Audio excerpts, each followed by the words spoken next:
Estamos en Paneo Semanal por Sol 106.5 FM. También en YouTube, en nuestro canal Paneo Semanal. Y en nuestras redes sociales, Paneo Semanal. Bueno, hay que saludar a nuestros queridos y amables teleoyentes que nos siguen en la transmisión en vivo en YouTube. ¿Tú sabes lo que es ponerse a vernos nosotros en YouTube? Bueno, Vladimir Agramonte, ¿verdad? Homero Bruguera, Pedro Rodríguez, Oliver Díaz, Clara Jiménez, Kenia Suárez, Mariele Almanzar, Johnny Arrendel, sí, Marlon Hernández. Hay muchos, hay 42 usuarios. Estos son los que escriben, pero hay varias gente que están... dice Vladimir Agramonte que quiere que estemos un programa diario, pero Vladimir, ¿qué te hemos hecho nosotros? para que tú no desees eso, de que tenernos diario. Es una pela, Vladimir, tú no sabes, tú no tienes idea de lo que estás hablando. Pero bueno, te agradecemos la sintonía constante. Yo sé que del cariño y sé que quiere oírnos más. Johnny Arrendel hace una pregunta interesante. Sí. Donde habla de los drones iraníes. Sí, los drones. En la guerra ucraniana. Mira, la guerra de Ucrania, los drones rusos son de manufactura iraní. Sí. ¿Verdad? Irán es que suministraba, porque tiene una gran tecnología de fabricación de este tipo de armas. Son cuatro grandes fabricantes de drones en el mundo. China, Irán, Ucrania y Rusia y Turquía. Exacto. Turquía es que hace los drones de mayor fuselaje. Pero los chinos y los iraníes hacen unos drones muy económicos. Muy económico. Ya Ucrania se está especializando porque está haciendo acuerdos internos para fabricar esos drones adentro, en Ucrania. Ucrania está en las escuelas, tienen una asignatura que se llama Defensa de Ucrania. Oye eso. Imagínate. En bachillerato. Desarrollando recursos. Enseñando a los niños a pilotar drones y a fabricarlos en la escuela. Que incluso hay un debate, hay un reportaje de la Deutsche Welle que salió esta semana, muy bueno de eso, lo pueden buscar nuestros oyentes, donde enseñando a los niños, dice un muchachito como tener algunos 14, 15 años, dice, eso es fácil, eso nada más son 5 o 6 puntos de soldadura y ya, y vuela. Señores, la realidad es que los drones han cambiado el panorama, drásticamente el panorama de la guerra. A los drones, imagínense ustedes el gasto militar en la que está incurriendo Europa con el armamento tradicional, un misil que cuesta $1 millón, por ejemplo, que puede ser engañado o destruido o activado por un dron. Una plataforma Patriot. Sí. Eso, un misil, cada misil Patriot cuesta como $5 millones. Una cosa, una barbaridad de dinero. Los israelíes gastaban defendiéndose con los Arrow 3, 4, que no son Patriot. Tiene tres capas de defensa. O sea, hay unos misiles que son el Arrow 3 y el Arrow 4. Flecha 3, flecha 4 en español. Sí. Esos misiles cuestan $millones cada uno. Pero claro. Y los Patriot también son enormes. $1.400.000 por cada vez que dispara para detener un ataque de Irán. Pero ¿qué pasa? Las armas que utiliza Irán, los drones que utiliza Irán para que Israel lance un misil, cuestan alrededor de $1,000, $2,000, $3,000. Un misil Patriot cuesta $4 millones. Cada misil. Cada misil. Sí. Pero cuando tú lanzas un Patriot para atacar un dron con carga, que debe costar $10,000 máximo, con una carga. Pero oye, Rusia atacó a Kiev antes de ayer, que fue supuestamente el ataque más grande, con 500 y pico de drones y 15 misiles. Correcto. Porque mandan un enjambre a saturar la defensa antiaérea. La defensa y después viene comienza la plataforma Patriot a disparar, todo a defenderse. Entonces viene el misil atrás. Esa es la táctica que ha demostrado ser efectiva inclusive los mismos norteamericanos la utilizaron en el ataque a Irán, en el martillo, ¿cómo se llamaba sí, la martillo de la noche. Martillo pero los iraníes también lo usaban por los misiles que uno veía saturaron a Israel. Bueno, eso provocó que por primera vez un misil hiciera contacto con Tel Aviv, que es una fortaleza invencible hasta ese momento. De hecho, fueron varios. Bueno, es verdad. Sí. Lo que pasó es que se habla de la sede del Mossad que le dieron. Sí, también, pero ese cayó en un edificio en el mismo centro de Tel Aviv que se consideraba invencible. Es decir, el panorama de la guerra está drásticamente cambiado por el uso de drones de bajo costo, ¿verdad? Por eso Ucrania ha desarrollado una industria de creación de drones en territorio. Pero esos componentes de esos drones... Recuérdate, Luis, Yemen, o sea, a una flota norteamericana con portaaviones, con de todo, era con drones que lo... O sea, sí. Estados Unidos gastó $1.000 millones en un mes ahí, sí, y tuvo que salirse. Sí. Porque tuvo que salirse.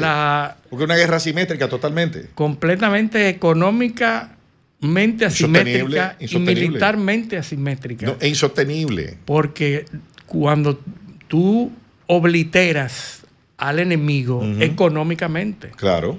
Económicamente. Sí, porque tú lo saturas con unos drones que cuestan unos pocos cientos de dólares, tú teniendo que movilizar un avión que cuesta millones, una flota cuesta millones mantenerla operativa en el lugar, imagínate. No, y el punto más culminante de esto que estamos hablando de los drones fue con la operación Tela de Araña, magistralmente ejecutada por Ucrania, con cientos de drones que destruyeron armamentos millonarios de Rusia.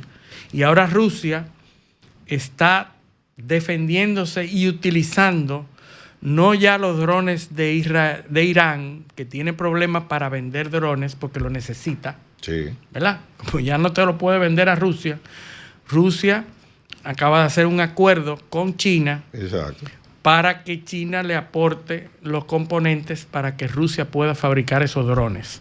Porque en los drones está el éxito de cualquier incursión militar. Es así. Y China es la que produce todo eso.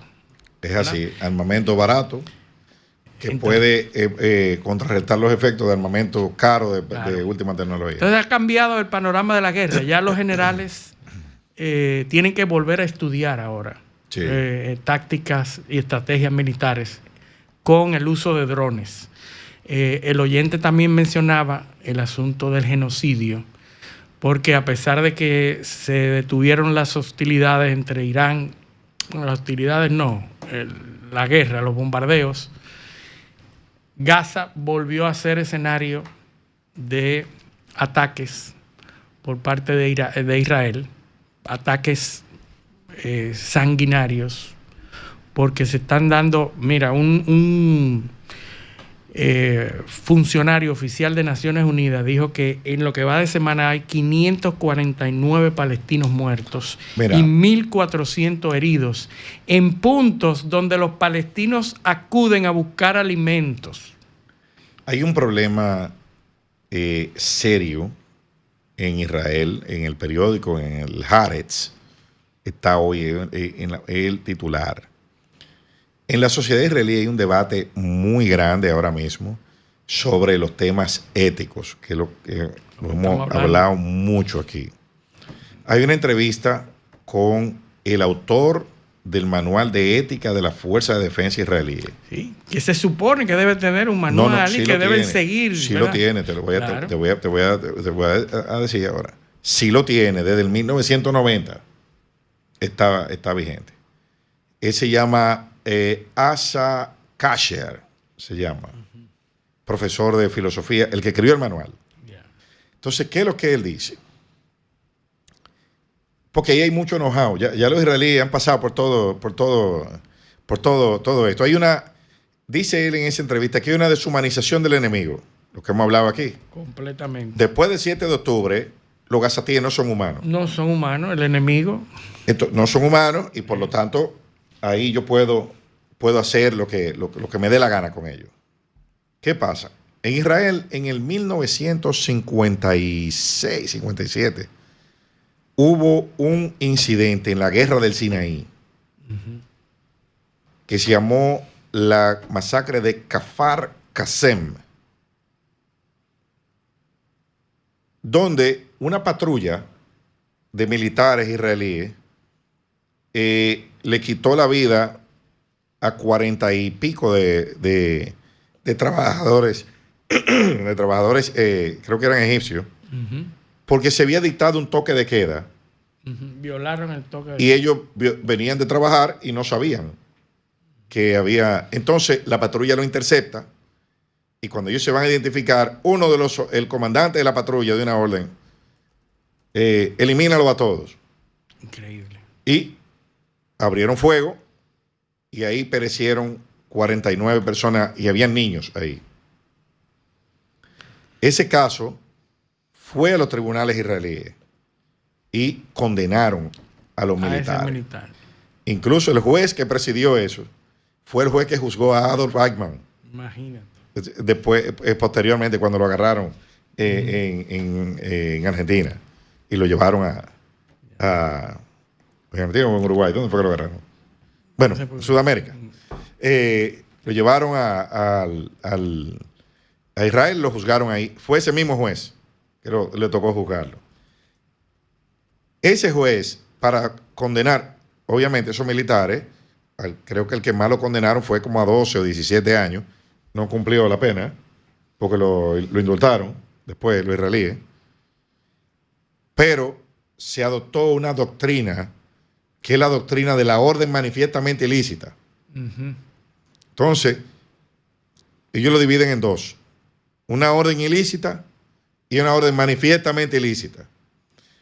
Una orden ilícita es algo que va, obviamente, su nombre lo indica, contra la ley. Y Adolf Eichmann fue capturado en Argentina. En Argentina. Sí. Gracias.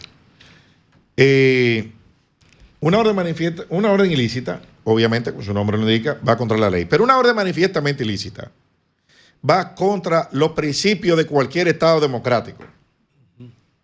Y como los soldados son agentes estatales, tienen que cumplir todos los fines de los estados democráticos. Por eso lo que hace un soldado vincula al país, que es la diferencia. Por eso que se usa mercenario. Sí, donde no le aplica. Donde tú no quieres cumplir la ley, tú contratas gente que se encargue de eso y ellos asumen la responsabilidad. Entonces. Pero lo que está en juego es la ética. Claro. Que en ese momento era fundamental. Claro. Lo que se ha perdido en estos días. Es así. Entonces, ¿qué pasa? Que los soldados, y eso fue algo que se debatió, los soldados no tenían el entrenamiento para saber hasta dónde que ellos pueden llegar cumpliendo órdenes. Ellos saben que, por ejemplo, matar es malo. Sí. Y que tú no puedes matar civiles, pero ¿y si te lo ordenan? O sea, ¿hasta dónde tú puedes llegar? Sí, o sea, hay una línea muy fina. ¿Qué pasa? Hay entrevistas anónimas de soldados israelíes que están mostrando problemas psicológicos por las órdenes que le están dando. Sí. Donde le ponen en una fila. O sea, óyeme, eso es una cosa criminal lo que está pasando ahí. Eso es lo que pone gente en una fila y bueno... elimina. Comienza a tirar ahí hasta que se pongan donde va la fila. Porque se pusieron en un lado que no era. Sí, entonces, se está deshumanizando todo. Claro. La sociedad israelí. Entonces, ¿qué pasó después de esa masacre? Lo que se decidió fue adoctrinar a los soldados y enseñarles qué es hasta dónde pueden disparar o no. ¿Qué pasa? Que eso se está vulnerando ahora. Sí. Ahora, en esta... Hay una desensibilización que está provocando ahora que tú no consideres esos temas éticos. Claro, se está deshumanizando al enemigo. Los derechos humanos son para los humanos. Sí. Y como ellos no son humanos, no se le aplica el derecho. Sí. Los enemigos no son humanos. Los enemigos no son humanos. Por eso los iraníes no son humanos, sí. los gazatíes no son humanos, entonces no tienen derecho. Porque el ala que está gobernando Israel, Netanyahu es el más moderado de ellos.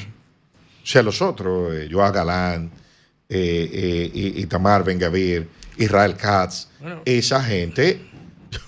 Mira, Netanyahu acaba de declarar hace unos días que va a destruir completamente a Hamas, como ha dicho muchas veces, sí, y que los rehenes van a ser recuperados, pero que Hamas no existirá, ¿verdad? Bueno, pero tú sabes cuántos rehenes... Pero él está obligado a decirlo cada cierto tiempo, porque tiene la presión del Estado, de la nación israelí, que le demanda... De sus aliados. Y de sus aliados, la recuperación de los rehenes. Pero tú sabes...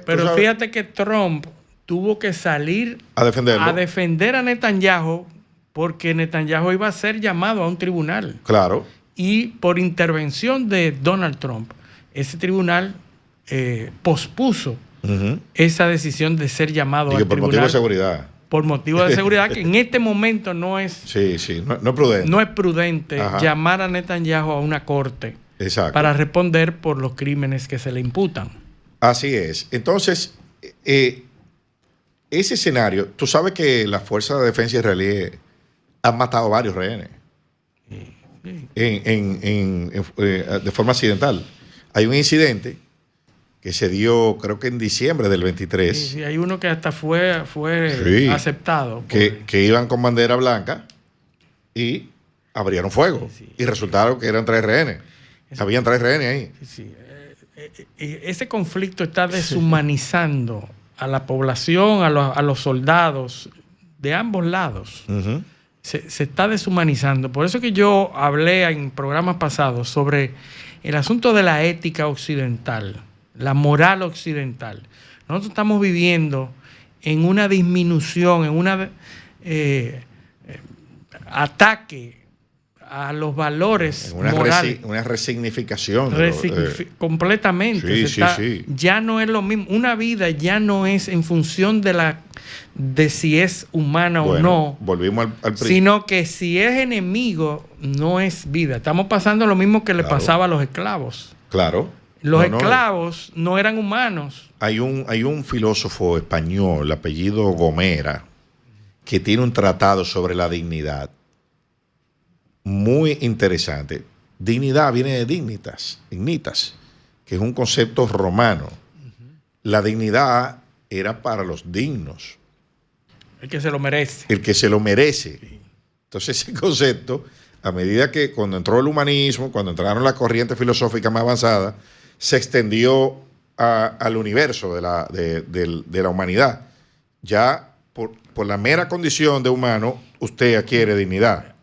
Esa era la moral y la ética cristiana, ¿verdad? Claro. Ya por el hecho de ser humano, ya usted es merecedor. Merecedor de la dignidad. ¿Verdad? Porque hay, ese concepto de dignidad, prestigio, autoridad, valor, eso era la dignidad. Exacto. Porque de ahí que vienen los dignatarios. Exactamente, los dignatarios. Los dignatarios es una persona con autoridad y con prestancia.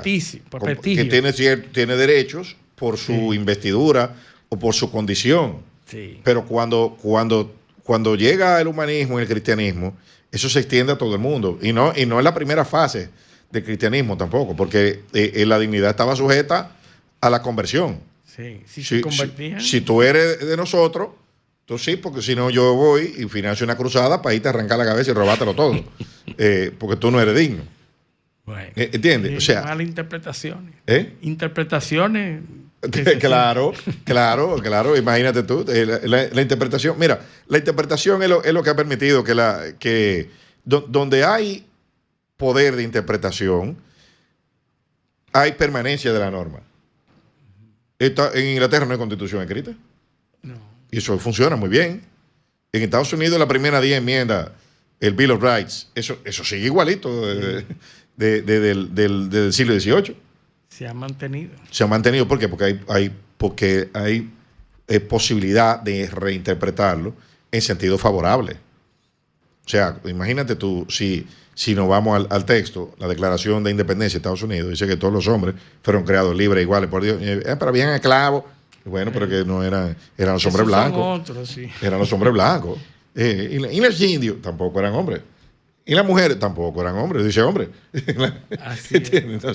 Entonces es así, las cosas se van ampliando. Pero esa crisis, pues yo no voy a decir crisis, voy a decir evolución. Esa evolución, ese problema, porque es un problema para la humanidad. Pero esa interpretación de la nueva ética y la nueva moral puede traer estragos a la humanidad, porque si nosotros Mira, los ateos, yo siempre sostengo que el origen de la moral es Dios. Siempre hay gente que dice que no, que el hombre inherentemente es capaz de defender de la moral, la dignidad y la vida humana, de la intrínsecamente. Moral, de la moral y de las estructuras relacionales del poder. Es Dios. Sí. Sí, porque tú tienes que emanar de un ser superior, claro, no puede, con autoridad. Porque si no, yo no la puedo, yo puedo que no la reconozca. Dios se la dio al pueblo y el pueblo se lo dio a fulano. Sí. ¿Entiendes? Pero fíjate, cuando no existe una instancia superior con autoridad, tú estás en opción de no reconocerla. Pero eso es transversal en toda la cultura. Sí. O sea, ¿qué dice el In God We Trust? Sí. Hay que apelar a una autoridad superior que permita que nosotros, a este Estado, nos supeditemos a eso. ¿Quién creó a los hombres en la Declaración de Independencia de Estados Unidos? Dios. Todos los hombres fueron creados libres iguales por Dios. ¿Ya? Pero cuando tú eliminas ese concepto de Dios, hay un desorden. No, claro. Y a Rómulo y Remo en Roma. Sí. A los griegos en el Olimpo. Sí. A Jura Mazda a los persas. Y a todo el mundo. Osiris a los egipcios.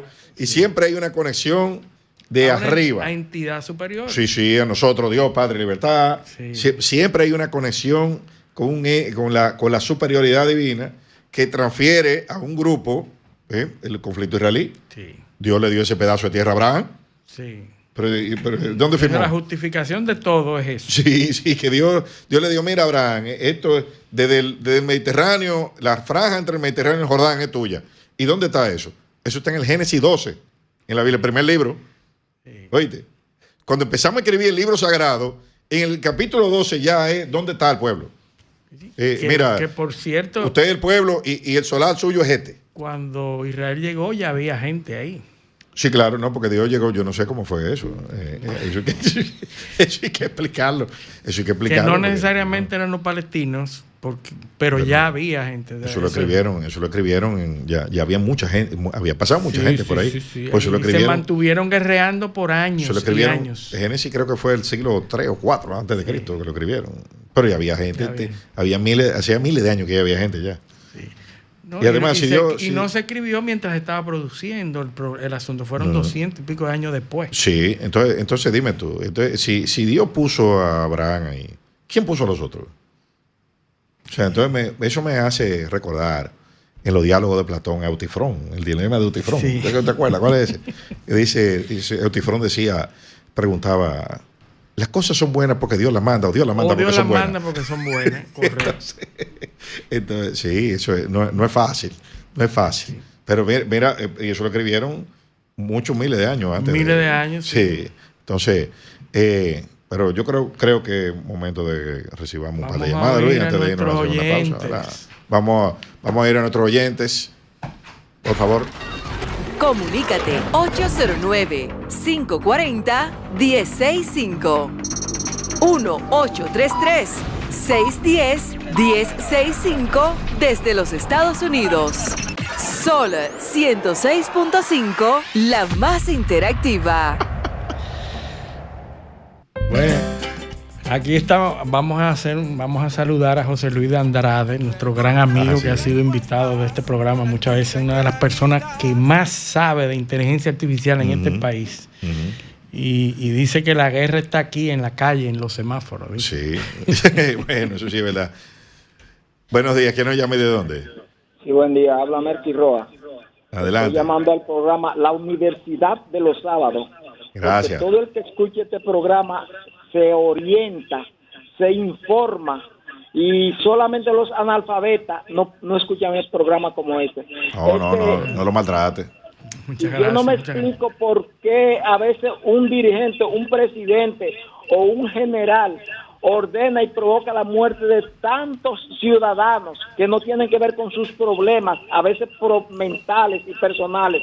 Por ejemplo, la muerte que ha provocado Putin en estos últimos años, la muerte que ha provocado Benjamín Netanyahu, ¿quién la va a cobrar? ¿Cómo jugar esos señores por esos crímenes que han cometido? Muchas gracias. Gracias. Buenos días, ¿que nos llame de dónde? Buenos días, Gerardo Lagar, le llamo desde Santo Domingo. Adelante. Yo escucho los programas de radio con dos objetivos, con fines de información y con fines críticos. Ustedes tienen un programa que demuestra una capacidad enorme, una gran cultura por parte de ustedes dos. Yo los felicito a ambos. De verdad que sí. Muchísimas gracias. Un honor para nosotros. Pues sí. El oyente que hablaba de quién va a juzgar a esas personas. No hay el que gane. Un instrumento. El que gane. Ni un estamento que permita. Mira, en la historia mundial, el que gana juzga al que pierde, aunque cometan las mismas infracciones. Sí. O sea, en la Segunda Guerra Mundial, ¿dónde instalaron los tribunales? ¿Y a quiénes fueron los que llevaron? Sí. A los alemanes. A los alemanes. Sí. ¿Y por qué los juicios de Nuremberg? Uh-huh. ¿Y quiénes eran los que los juzgaban? Fiscales americanos, jueces americanos. Sí. Entonces, con leyes que ni siquiera existían. Cuando se hicieron a posteriori para juzgar a esa gente que cometieron en muchos casos o hechos, ¿no? que también sus juzgadores cometieron, ¿no? Estados Unidos se tiró varias decenas de miles de los bombardeos de Stuttgart y en Bremen, en Alemania. Sí. Y después de eso, ¿y a cuánta gente procesaron ahí? No, se tendrá que inventar una ley a posteriori si alguna vez se quiere juzgar lo que está pasando, pero va a ser muy difícil. Claro. Muy difícil que se juzgue. No, porque el derecho internacional está hecho para eso, para que eso no se procese. No, y además, yo quisiera llamar la atención a la gente que habla de los israelíes, del pueblo israelí. No es el que está cometiendo este tipo de cosas. Quizás los líderes que están mandando, fíjate eso que tú comentabas de los soldados israelíes, que están teniendo problemas serios. Así es. Ante las órdenes que le dan sus líderes. Y de hecho, que hay, y que no lo hemos hablado, hay un proyecto de cese al fuego por 60 días en Gaza. Hay un... Sí, no, jamás ha declarado que está abierto a escucharlo. Claro. Que con espíritu... por eso dije que es un proyecto, positivo. Porque hay que ver cómo eso se materializa. Porque realmente las pretensiones de Israel son ocupar todo el territorio. Sí. Eliminar eso. Entonces, ahí está destruido, bueno, prácticamente todo. Es muy difícil, y cuando tú ves el territorio geográfico, lo que representa la Franja de Gaza y el acceso al Mediterráneo, tú te das cuenta de que el crimen favorece al perpetrador. Al perpetrador. Sí. ¿Verdad? Cuando tú ves algo y dices, bueno, pero es que favorece a Israel. Claro. El acceso irrestricto yo al tengo Mediterráneo. Que acelerar la destrucción para hacer inviable la vida allí. Eso es lo que se está... Donald Trump, y vamos a hablar un poquito de Donald Trump, porque a Donald Trump todo el mundo lo descifra. Sí. ¿Verdad? Ya Putin, supuestamente. Putin ya sabe cómo debe decirle, qué es lo que debe hacer. Sí. Sabemos que no es una persona muy profunda, él es llano, básico. Él dijo en un momento determinado, Gaza lo que hay que construirlo en una ciudad turística. Tú lo viste, yo te mandé en estos días un video de Christine Lagarde que la están entrevistando en un canal de televisión europeo. Ah, sí. Y la entrevistadora le está hablando y ella, de Putin. Y dice ella, no, Putin es un tipo brillante. Putin no toma ni una nota, tiene todo en su cabeza. Y tú tienes, te responde, cuando tú vas a hablar con él, tú tienes que tener todos los detalles porque es un tipo que siempre está encima de todo. Y cuando le preguntan, ¿y qué usted opina del presidente Trump? Ella mira para arriba y se ríe. No quiso decir, sí, no dijo más nada. Nada más se rió. Y hay unas entrevistas del asesor de seguridad de Trump durante muchísimos años en la primera gestión que habla horrores. Un tipo que no lee ¿Por qué que Trump se pelea? Los informes de inteligencia. ¿Por qué que Trump se pelea con el entorno? Pues se peleó con Roger Stone, se peleó con Steve Bannon. Sí. Y que era la gente que estaban con él diario. Eso. Pero es que es difícil una persona que no profundice en nada y que sea llano y blanco o negro, es difícil mantener una amistad. Sí. Fíjate que Elon Musk, como Elon Musk también, que hizo todo, pero él es es que tú tienes una industria de vehículos eléctricos y yo me opongo a los vehículos eléctricos. No me importa que tú seas. Elon Musk parece un compañero como del PRM de eso, ¿no? Que hizo mucha campaña, entonces no dieron nada. Y está hablando en sus redes de formar el Partido Americano. Sí, y Trump diciendo que lo va a deportar. Sí, imagínate. Y dice, bueno, sin los subsidios a los vehículos eléctricos de California, ni los subsidios de la NASA, ni va a producir vehículos ni va a enviar cohetes a la luna.